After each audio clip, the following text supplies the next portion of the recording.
राधे राधे आप सभी को। आज मैं अपनी एक रियलिटी बताता हूँ, समझ रहे हो ना। देखो, मैं जॉब करता हूँ 12 घंटे की, ठीक है, टूरिज़्म डिपार्टमेंट में। लेकिन रियलाइज़ होता है कि अकेली जॉब करने से आपको जो चाहिए वो आप कभी अचीव नहीं कर सकते अगर आपकी सैलरी बहुत बिलो है, यानी बहुत कम है, और आपके वर्किंग टाइम ज़्यादा है, यानी कि आपका वर्किंग टाइम 10 घंटा है, 12 घंटा है, और आपकी सैलरी ना बहुत कम है। तो मैं अपने आप से रिलेट करके बता देता हूँ, अगर आप अपनी जॉब्स के ही साथ डिपेंडेड हो तो एक दिन आप बहुत बुरे लूप में फंस जाओगे इन द सेंस कि आपके पास कुछ ना तो कोई सेविंग्स होंगी और ना ही अपने एक्सपेंसेस उठाने के लिए पैसा होगा, समझ रहे हो ना। तो अगर आप ऐसी जॉब में कहीं हैं, देखो आप जॉब करते हो अच्छी बात है, लेकिन जॉब के साथ साथ साइड हसल करना द मेन थिंग बहुत ज़रूरी है। सेकंड सोर्स ऑफ इनकम बनाना, भले आप जॉब करते हो, आप स्टूडेंट हो, आप हाउस वाइफ हो, आप कुछ भी हो, लेकिन आपको साइड सोर्स ऑफ इनकम बनाना बहुत मस्ट है। अब देखो, मैं जॉब के साथ एफिलिएट करता हूँ, और एफिलिएट करने का मुझे सबसे बड़ा फ़ायदा पता क्या हुआ कि मैं कंटेंट क्रिएशन स्टार्ट कर दिया है मैंने। और कंटेंट जब मैंने स्टार्ट नहीं करा था 2 से 3 साल पहले, मैं कैमरे के सामने बोलना क्या खड़ा नहीं हो पाता था कि मुझे बात क्या करनी है, मैं अपनी चीज़ें एक्सप्रेस नहीं कर पाता था। कैमरे के सामने आता था, जो याद है सब भूल जाता था, समझ रहे हो ना।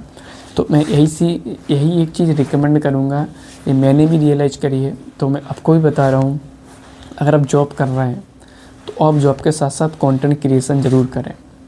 भाई इतना स्कोप है कंटेंट क्रिएशन का, मैं आपको बता नहीं सकता।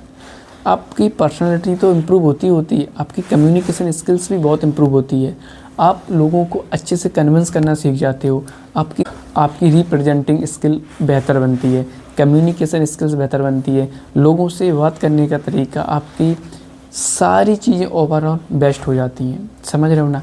और जब आप एक अच्छा कंटेंट क्रिएट करने लगते हो और अपनी पूरी जर्नी को डॉक्यूमेंट करते हो, तो पता है आप अगर रियल हो, आप जैसे हो वैसा दिखाओ, तो आप बहुत अच्छा अचीव कर सकते हैं।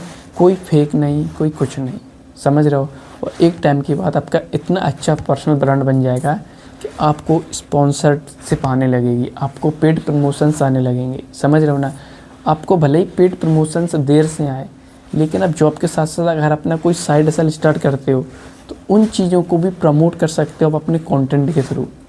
इसलिए मैं कहता हूँ कंटेंट क्रिएशन बहुत ज़रूरी है। आप जो भी कर रहे हो, भाई मैं जॉब करता हूँ इसलिए आपको सच्चाई बता रहा हूँ, जॉब के भरोसे तो बिल्कुल ही मत रहना। 1 लाख पड़ेगी ना, दूसरा आ जाता, समझ रहे हो ना। तो अपना कुछ second source of income build करते ही करते रहो, समझ रहे हो ना। और कंटेंट क्रिएशन अगर आपने स्टार्ट कर दिया ना, तो आप टारगेट लो कि आपको एक वीडियो रोज़ बनाना है। आप मेरे यूट्यूब पर देखिए कितना कंटेंट है, और सारा का सारा कंटेंट मेरा वर्बल कंटेंट है, मतलब बोलते हुए कंटेंट है। जब तक आप बोलते हुए कंटेंट नहीं बनाओगे, आपकी कम्युनिकेशन स्किल्स बिल्कुल भी इम्प्रूव नहीं होगी। आप जैसा है वैसा बनाओ, ज़्यादा रीटेक मत लो, जैसा है वैसा बनाओ, रिपोस्ट करो, जैसा है वैसा बनाओ, पोस्ट करो, समझ रहे हो ना।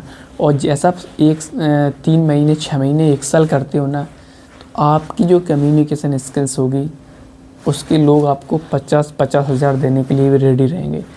मार्क द वर्ड, मेरे वर्ड आप नोट कर लीजिए। अगर आप एक बेस्ट कंटेंट क्रिएटर बन गए ना, तो आप एक 30 सेकंड 1 मिनट की रील का भी 50-50 हज़ार रुपये चार्ज कर सकते हैं। आप अब कंटेंट तो बनाइए, अपना पर्सनल ब्रांड तो बनाइए। तो कंटेंट क्रिएशन बहुत ज़रूरी है। अगर आप जॉब करते हो ना, जॉब के साथ साथ आप कंटेंट क्रिएशन ज़रूर करें। Thank you so much. Radhe Radhe.